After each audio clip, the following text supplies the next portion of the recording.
esta mensagem, o Senhor sempre me direcionava somente para mulheres. E eu, mas Senhor, eu tenho que falar, mas eu tenho que falar para homem e mulher, porque na igreja tem homem e mulher. Olha a gente querendo ensinar o Espírito Santo a trabalhar. E quando eu me deparo aqui hoje, eu vejo a quantidade de mulheres que tem dentro desta casa. O Senhor não se engana. Ele trouxe o remédio para a doença. Ele é o médico dos médicos e Ele falará ao teu coração, assim como Ele tem falado ao meu coração. Vamos ler a passagem? Juízes 4:9, que diz: aleluia, Jesus. E disse ela: certamente irei contigo, porém não será tua honra da jornada que empreenderes, pois a mão de uma mulher o Senhor venderá a Císera. Louvado seja Deus. Pode fechar a sua Bíblia ou deixar aberta, assim como aprovei você, e podemos assentar nesta noite adorando o Senhor Jesus. E nós estamos aqui nesta noite numa festividade cujo tema é mulheres fortes em tempos de crise. E como falar de mulheres fortes em tempo de crise e não citar a jovem Esther, que muito jovem, aleluia, foi escolhida para uma grande obra. Aleluia, louvado seja Deus. A palavra diz que Deus institui ela como rainha da Pérsia. E certa feita, o inimigo de Israel, por nome de Amã, emite um decreto anotando o dia determinado do aniquilamento dos filhos de Israel, dos judeus. Todos seriam mortos e destruídos, e a linhagem de Israel seria destruída. Mas deixa eu te dizer algo aqui nesta noite, querido. Quem poderá frustrar os sonhos de Deus? Quem poderá impedir os planos de Deus de serem realizados? Então diz a palavra do Senhor que esta mulher, quando fica sabendo deste decreto, ela convoca um jejum de 3 dias com o povo judeu. E ela diz o seguinte: após esses 3 dias eu irei até o rei e me apresentarei para ele, e se eu tiver que morrer, morrerei. Aleluias. É lindo isso, porque aquela mulher daria vida se fosse preciso, mas não foi.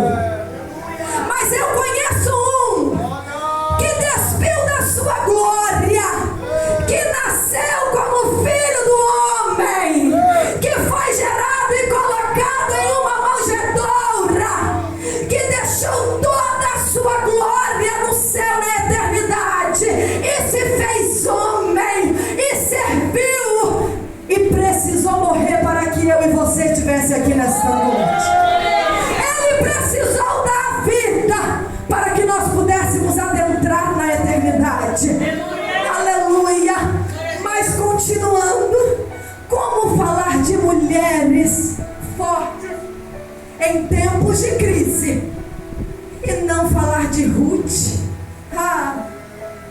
O Ruth, uma moabita, nem judia era, ela nem da linhagem de Israel era, ela era de outra linhagem, ela era de Moabe.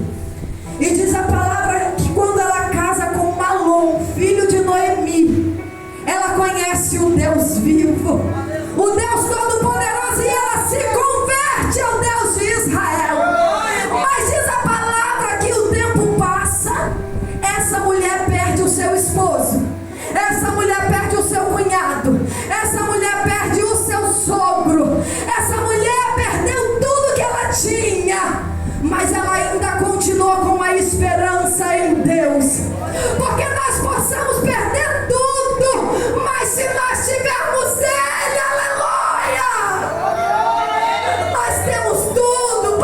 continuar. E diz a palavra que essa mulher ficou ao lado de sua sogra. A crise vem, a fome vem. Noemi quer voltar para a sua cidade, então ela fala com suas noras: ei, voltem para suas casas. Vocês são tão jovens, são tão bonitas. Vão recomeçar a vida de vocês, porque ao meu lado vocês não têm futuro. Orfa vai, mas Ruth diz o seguinte: olha, Noemi, não me peça para ir embora, porque eu estarei ao teu lado, e onde você repousar, eu repousarei. Aonde você estiver, eu estarei, porque o teu povo é o meu povo e o teu Deus é o meu Deus.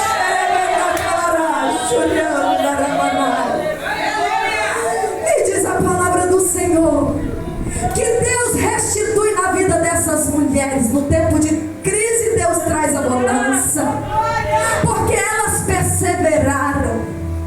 E então, como falar de mulheres virtuosas e fortes e não falar de Ana?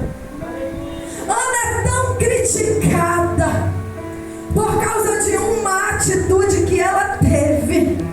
Quando ela riu, quando o anjo trouxe a mensagem do filho que ela teria. Mas se nós pararmos para pensar, Ana sai de Ur dos Caldeus, uma cidade desenvolvida. Ela larga tudo, larga o conforto, larga a sua casa, larga seus amigos, larga seus parentes. Ela abandona tudo e parte rumo a uma promessa que ela não enxergava com os olhos.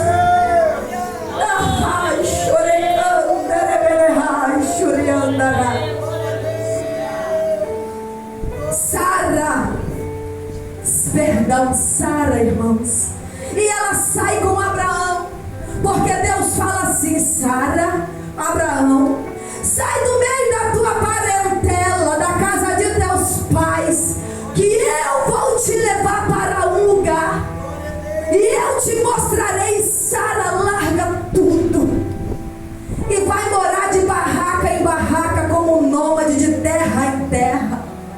Tá pensando que é fácil, igreja? Tá pensando que é fácil sair do conforto da tua casa e morar numa tenda de canto em canto? Não é moleza não, mas ela foi forte, porque estar ao lado de Abraão teria que ser uma mulher de garra. Aleluias. E como falar de mulher forte e não falar de você que está aqui nessa noite?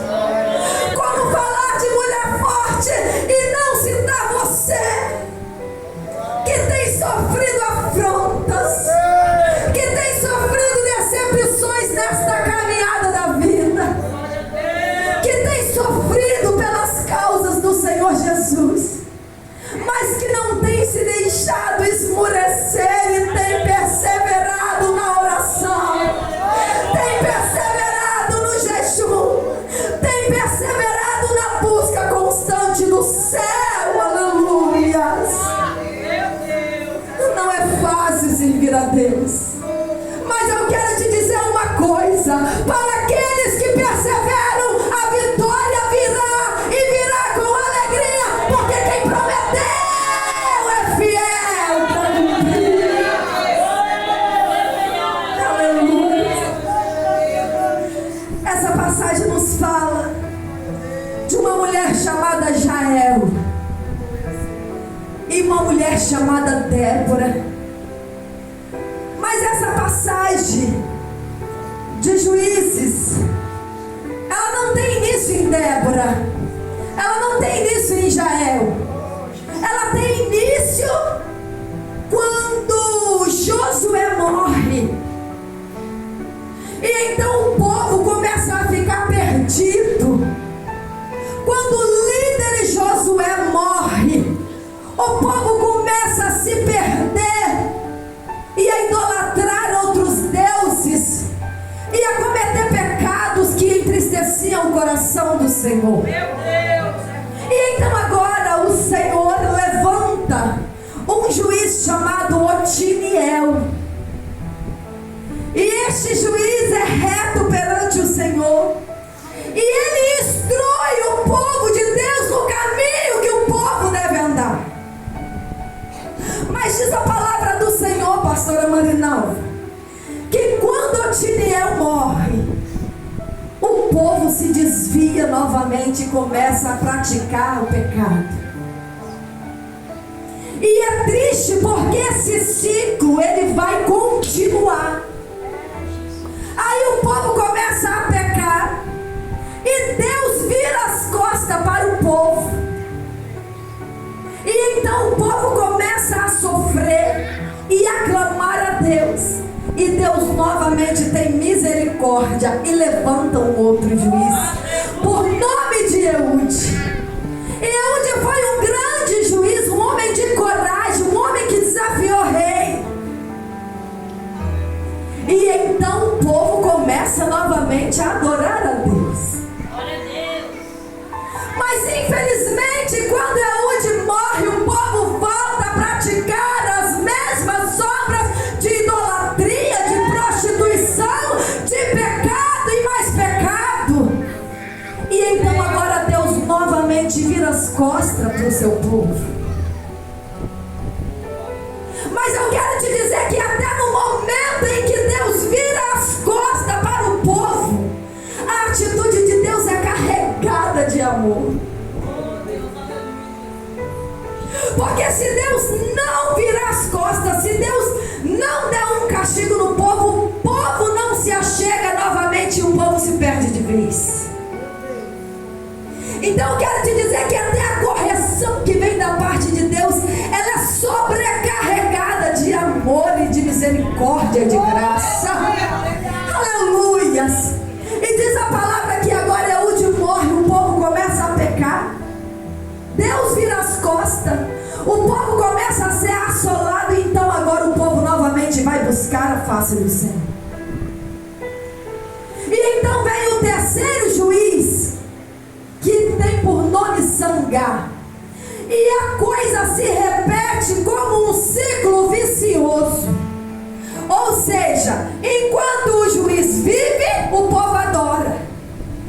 Mas quando o líder morre, o povo pratica os pecados de outrora.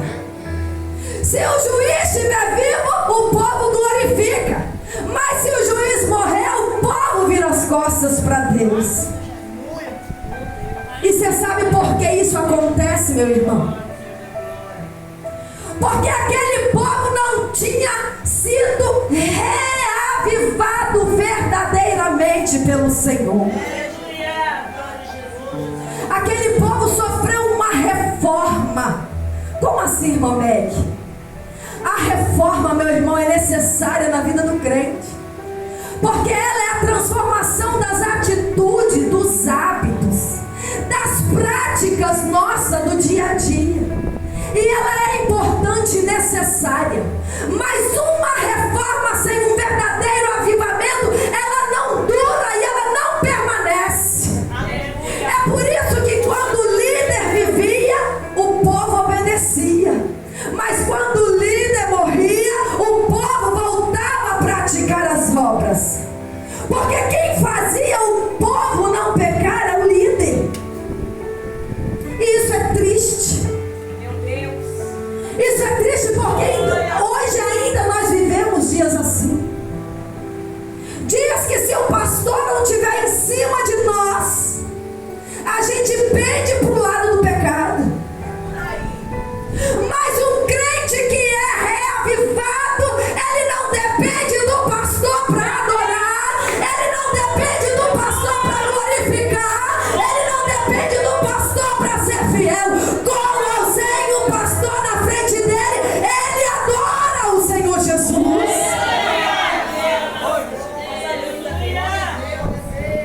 Não que o pastor não seja importante, ele é de extrema importância porque ele é o líder da igreja. Mas você não deve adorar o Senhor porque o pastor está te vendo, ou porque o pastor irá chamar a tua atenção.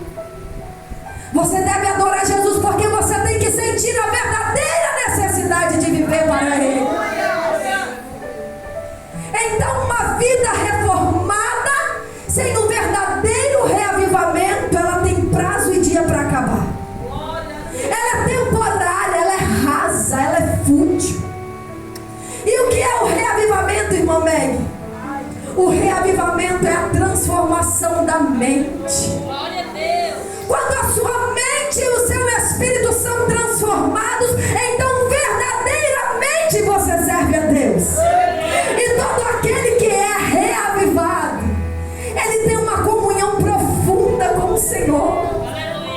Ele não consegue não orar, ele não consegue não buscar, ele não consegue não jejuar, ele não consegue não buscar a face do Senhor. Aleluia.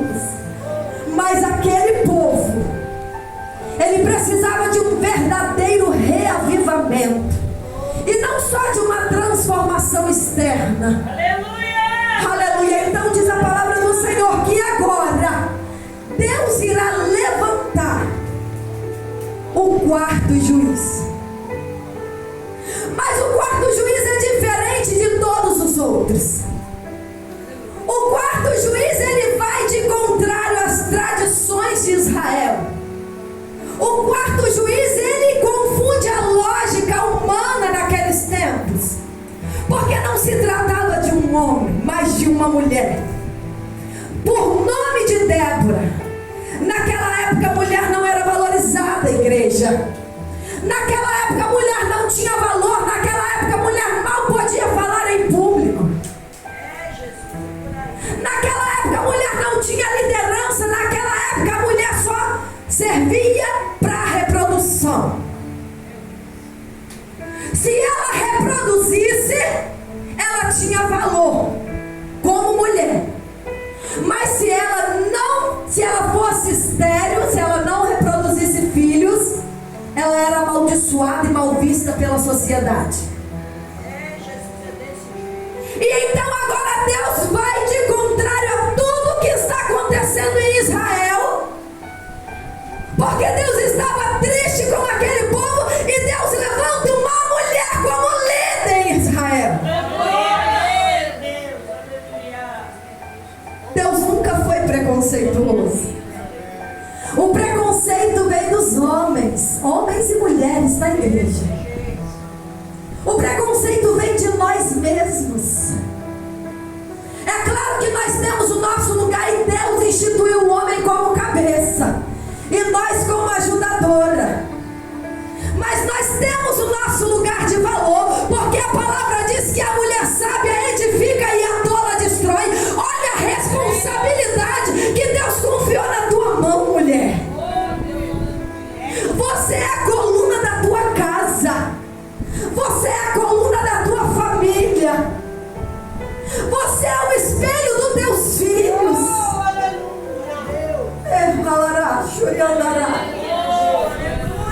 Então Deus levanta uma mulher agora por nome de Débora em Israel, contrariando a lógica humana, contrariando a tradição, contrariando os bons costumes de Israel. E essa mulher é respeitada. Essa mulher é admirada. Essa mulher viveu num tempo de crise em Israel, no qual o povo tinha se afastado de Deus, a fé estava quase morta, obediência não existia, porque o povo fazia o que bem queria. E Deus levanta Débora. E então diz a palavra agora que o Senhor fala com Débora, porque Débora era profetisa, Débora era juíza, Débora era mãe de Israel, Débora era mulher de Lapidote, ou seja, Débora tinha esposo, é bem provável que ela tinha filhos, ela profetizava, ela ainda julgava as causas e os conflitos do povo de Israel. É incrível como nos dias de hoje a gente fala: eu não tenho tempo para fazer a obra, eu não tenho tempo para evangelizar, eu não tenho tempo para ter uma responsabilidade na igreja, porque eu tenho filhos, porque eu tenho marido, porque eu trabalho fora. Mas Débora trabalhava para Israel, Débora era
exército cananeu, do exército do rei Jabim. E Débora fala com ele assim: vai, porque o Senhor vai atrair o teu inimigo, e ali o Senhor te dará a vitória. Só que por mais que Baraque seja um homem de fé, porque ele era, Baraque não era frouxo, Baraque não era covarde, porque a Bíblia no livro de Hebreus capítulo 11 coloca Baraque no livro, na galeria dos homens de fé. E é incrível como até aqueles que têm tamanha fé pode chegar em um momento da vida e fraquejar e se estremecer e bombear as pernas diante da adversidade e não crer que a mão de Deus é poderosa para salvar e para livrar e para dar vitória. Aleluia. E diz a palavra de Deus que naquele instante a fé dele é abalada, é estremecida, e ele diz: eu até vou, mas eu só vou se você for comigo. Eu acho interessante isso, porque naqueles dias não era diferente de hoje. Baraque está dando mais credibilidade para o profeta do que para a profecia. É engraçado como hoje, quantas vezes a gente acredita mais no profeta do que na profecia, e vai a gente atrás do profeta. Ei, irmão, fique em paz, descansa. Sabe por quê? Não é nós que temos que ir atrás do profeta. Quando Deus quer falar conosco, Ele envia o profeta. Aleluia. Então a palavra diz que Débora diz para ele assim: eu vou. Débora era de fé, Débora era de garra, Débora cria e sabia o Deus que ela servia. Débora não recuou, apesar de mulher não ir para a guerra, ela fez a diferença e foi, porque ela sabia quem falou com ela. Ela cria no Deus do impossível. Então agora ela fala: eu vou contigo sim, mas a honra da vitória não será tua, mas de uma mulher. E diz a palavra que o povo estava sendo assolado, o povo estava sendo escravizado por Jabim, o rei cananeu. Ele era o rei da Palestina do norte e ele era cruel. E seu comandante Císera não era diferente, ele era sanguinário. E Débora vai falar no capítulo 5, porque o capítulo 4 e o capítulo 5 narra essa história. No capítulo 4 ela é descrita em prosa, mas no capítulo 5 ela é descrita em cântico, em poesia. E Débora vai dizer no capítulo 5 que as cidades estavam vazias, as ruas estavam desertas, o povo pegava atalho, porque o povo tinha medo de tão oprimido que o povo andava. Os cananeus saqueavam os israelitas, abusavam das mulheres, roubavam as suas terras e as suas coisas. O povo já não viajava mais, só se fosse por atalhos. O povo vivia escravizado. E sabe por que escravizado, igreja?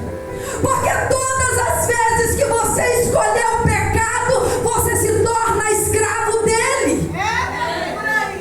Todas as vezes que você escolher não obedecer ao Senhor dos Exércitos, você se tornará escravo do pecado.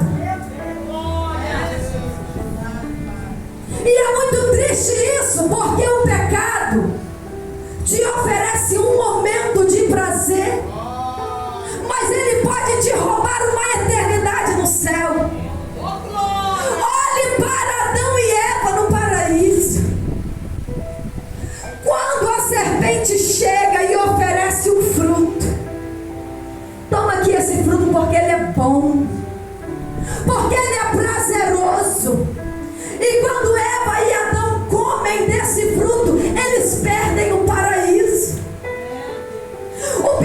te oferece muito pouco, mas te rouba demais.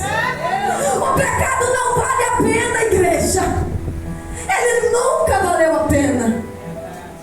Então diz a Bíblia que agora Baraque, ele sobe para o Monte Tabor assim como Deus havia ordenado. E agora ele fica lá no Monte Tabor, lá em cima, e quem se aproxima? O inimigo de Israel. O comandante Sísera e seus 900 carros de fogo. Espera lá que você precisa entender por que Baraque titubeou. A Bíblia diz que Sísera tinha 900 carros de fogo e Israel não era provido de um bom armamento para ir para a guerra, nem escudo Israel tinha. Mas Sísera tinha carros de ferro, e nesses carros haviam lâminas nas suas rodas, que quando o carro girava, as lâminas passavam e decepavam as pernas dos soldados que estavam no chão. Agora você imagina o que Deus fez com esse homem. Olha, sobe o Monte Tabor. Baraque está lá em cima e vendo aquela multidão lá embaixo no rio, no ribeiro de Quizon. E ali, meu querido, não dá para recuar. Ali não dá para voltar para trás. Quem subiu, subiu, não dá para desistir. É muita fé. É muita fé para subir aquele monte. E então diz a palavra do Senhor que quando eles estão lá em cima e Sísera está lá embaixo confiante, já cantando o hino da vitória, confiando que sairia vencedor dessa batalha, porque tinha 900 carros. E você sabe o que me admira? É a palavra nos ensinando. Porque uns confiam em carros e cavalos, mas nós confiamos no Senhor dos Exércitos. Uns confiam nos próprios punhos e nas próprias forças, mas nós confiamos e entregamos a nossa causa e a nossa peleja na mão do Senhor. E diz a palavra que agora, naquele momento, Deus abre as comportas do céu. Deus manda uma chuva tão terrível. Deus manda uma tempestade tão forte naquele ribeiro, que o rio agora começa a transbordar. Os carros começam a ficar atolados na lama. Os homens começam a ser levados pela correnteza do rio. Outros começam a fugir porque agora não tem mais confiança na própria força, porque se foi os cavalos e os carros. E então Débora diz: desperta e desce, porque o Senhor já entregou a vitória.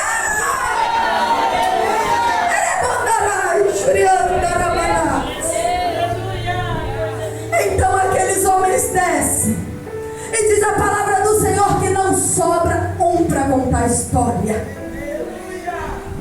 E Deus venceu aquela peleja. E então agora Sísera, o grande homem temido por todo Israel, foge. Mas a batalha ainda não está completamente ganha, porque enquanto não se pega o rei ou o comandante, a batalha não está vencida. Você destrói um exército quando você destrói o seu líder. É por isso que os pastores, os líderes, são tão aleijados na igreja. E então diz a palavra que Sísera foge, mete o pé. E quando ele está passando por um determinado local, ele passa de frente a uma barraca e ali tem uma mulher. Uma mulher forte em tempo de crise. Uma mulher que não recua, uma mulher que se posiciona, uma mulher que tem garra.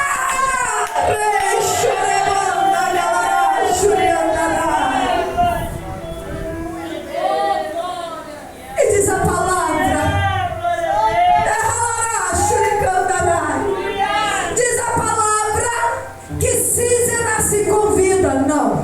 não é isso que a palavra diz. A palavra diz que ela mesmo chama Sísera para sua tenda. E eu acho isso muito lindo, porque Jael não fica em cima do muro. Jael se posiciona. Jael sabe o que quer. Jael sabe em quem ela crê. Aleluia. Ainda que a sua casa esteja desviada, Jael sabe no Deus que ela serve. Porque diz a Bíblia que o esposo de Jael, que tem por nome Éber, era Queneu. E para quem não sabe, Queneu é o descendente de Jetro, sogro de Moisés. E quando Moisés sai dali do deserto e parte rumo à terra prometida, os descendentes de Jetro vão com Moisés. E ali eles fazem uma aliança entre os queneus e o povo de Israel. Uma aliança de amizade, uma aliança de fidelidade, uma aliança de compromisso um com o outro. Mas aqui a palavra diz que esse tal de Éber, ele tinha feito aliança com o povo inimigo de Israel. Nós não sabemos o que aconteceu para esse homem no meio do caminho. Ter desviado, aleluias, a sua aliança. Ele quebra a aliança com Israel e faz uma nova aliança com o povo inimigo de Deus. Mas Jael permanece. Jael não se rende. Jael não se importa, aleluia, se o que ela fez iria ou não trazer algum conflito com o esposo dela. Porque às vezes nós estamos mais preocupados com o homem, com as amizades, com as alianças da terra, e não aborrecer o nosso irmão, e esquecemos de fazer a vontade do Pai. Mas Jael não se deixa envenenar. Jael não se deixa manipular. Jael não fica em cima do muro. Quando ele passa, ela fala: ei, meu Senhor, entra, pode confiar, entra na minha casa. E quando ele entra, o inimigo de Israel, o comandante do exército Sísera, ela dá leite, ela dá um conforto para ele deitar, ela não vai apontar para ele, ela não vai tirar satisfação, ela não vai chegar para ele e falar que ele é ruim e afrontar ele mesmo, porque se ela fizesse isso estaria morta. Mas ela agiu com cautela e sabedoria. Ela espera aquele homem dormir. E quando ele dorme, ela pega a estaca da tenda, porque ela vivia em tendas. Já ela era nômade, ela vivia de tenda em tenda, de lugar em lugar. E armar e desarmar a tenda era obrigação da mulher. Eram os afazeres da mulher. O afazer doméstico era armar e desarmar a tenda. E então diz a palavra que quando Sísera entra e dorme, porque estava cansado da guerra, e provavelmente já tinha 2 dias que tinha fugido pelo local da distância da guerra e o local da barraca.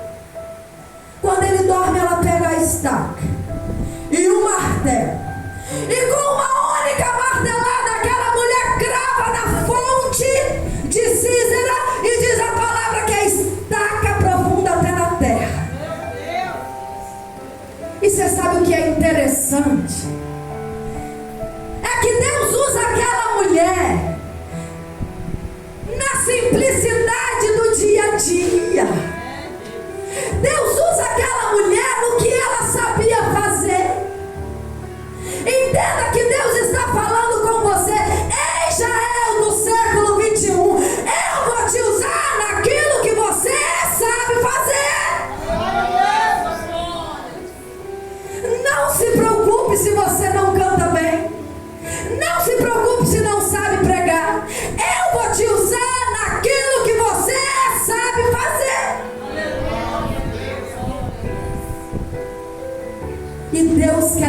levantar Jael.